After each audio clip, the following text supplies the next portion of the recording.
Lizzie Borden took an axe, gave her mother 40 whacks. When she saw what she had done, she gave her father 41.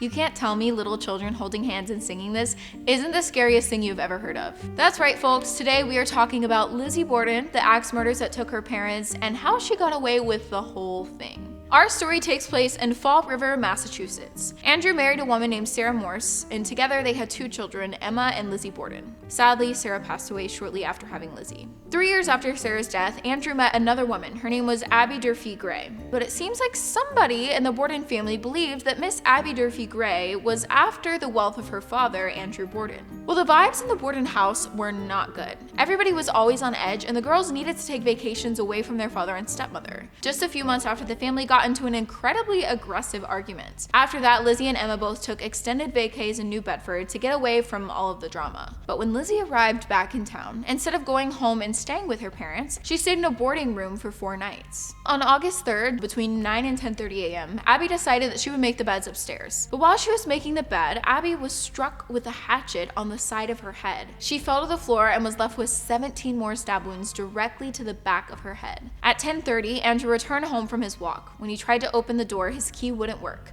so he knocked to get the attention of someone inside. Maggie came to open the door, but found it was jammed when she tried. When Maggie couldn't get the door open, she said an expletive. And when she did, she could hear Lizzie laughing from the top of the stairs. Once her father returned back home, she helped him remove his boots and change into slippers for a nice little nap on the living room sofa. At around 11:10, Maggie decided to take a break from cleaning the 3rd floor windows when she heard Lizzie shout from downstairs. She said, "Maggie, father's dead. Somebody came in and killed him." So Maggie sprints downstairs to find Andrew on the living room sofa, his face covered in fresh cuts, practically unrecognizable. The same hatchet that was used to kill Abby was used on Andrew. When officials interviewed Lizzie, she acted really weird and switched up her story multiple times. Lizzie didn't shed a single tear for either of them, which didn't sit right with officials or people close to Andrew and Abby. She was behaving just a bit too calmly for everything she had witnessed. When she was questioned in her home, Irish officers were interrogating her. Looks like Lizzie felt like she was above these people, which could have also contributed to her standoffish behavior. At first, Lizzie told officers that she heard a groan or sound of distress before entering the house and stumbling upon the scene. But a couple of hours later, when she was interviewed again, she said that she hadn't heard anything at all and didn't suspect anything to be wrong. One of Lizzie's friends, Alice, stayed with her the day after the massacre to keep her company. That night, police were posted up all around the house keeping watch. But in the middle of the night, an officer said he saw 2 women entering the cellar holding a lamp and a slop bucket. He said both women went in, but only Lizzie exited. On August 5th, Alice walked in on Lizzie in the kitchen, trying to destroy a dress. Unfortunately, it was never determined whether Lizzie wore that dress during the big event. Neighbors attested to seeing Lizzie purchasing hydrocyanic acid from the local drugstore the day before the incident. She claimed that she was looking into the chemical to clean her furs, but the medical examiner said that there are no cleaning products to that specific acid.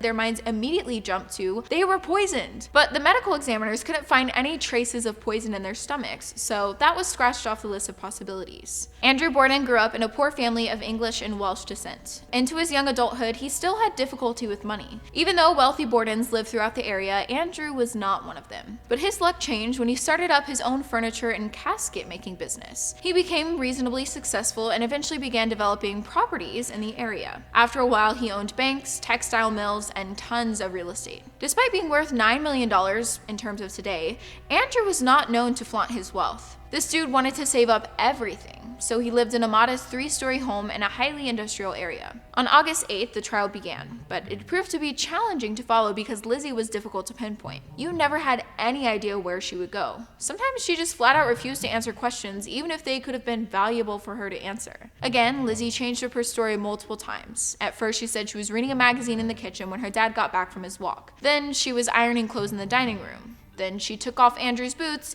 even though there was photographic evidence of him wearing his boots on the couch lifeless. The gal just couldn't get her story straight. Seems like she would tell a version of the story, think of better details to add later, and then change up whenever she felt like it. Well, this story picked up like wildfire when the media got a hold of it, obviously. The community just could not believe someone like Lizzie, with her high status and heavy involvement in the church, could be capable of killing her parents in such a horrific manner. On top of that, she was a woman, and everyone basically assumed that women were incapable of murder at that time. Alice told prosecutors that she had walked in on Lizzie trying to destroy a dress just a few days after the slayings. No clothing was ever discovered at the house, and the investigators did a terrible job searching the scene. They barely searched her room and let everything go, giving her time to stash or destroy evidence. No one from the defense team tried to challenge this statement.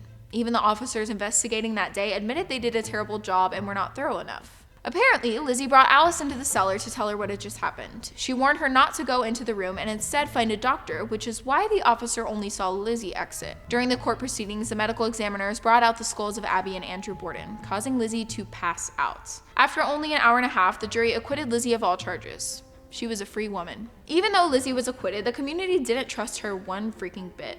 This didn't seem to hurt Lizzie or her sister Emma's feelings though. All Lizzie had wanted her entire life was to live in the bougie, affluent neighborhoods. So shortly after the trial, Lizzie, who decided to go by Lizbeth, and Emma moved into a fancy community in the area called The Hill. The two lived together until 1905 when the sisters got into a giant blow-up disagreement. It was so bad that Emma packed her bags, moved out, and broke off all contact with her sister. Lizzie continued to live in Fall River despite her utterly disgraced reputation. She never married or had children of her own, and on June 1st, 1927, Lizzie Borden passed away from pneumonia after having medical issues from getting her gallbladder removed. The funeral details were not put in the newspaper for apparent reasons, so no one showed up for the burial. That seems like a pretty controversial funeral to attend, so it makes sense that it was pretty sparse in terms of guests. Lizzie and Emma were buried next to each other. Neither sister ever married or had children of their own. But there was a rumor that Lizzie somehow had given birth to a child and raised it independently. At the time of her passing, Lizzie was worth around $250,000, which in terms of today is almost $5 million.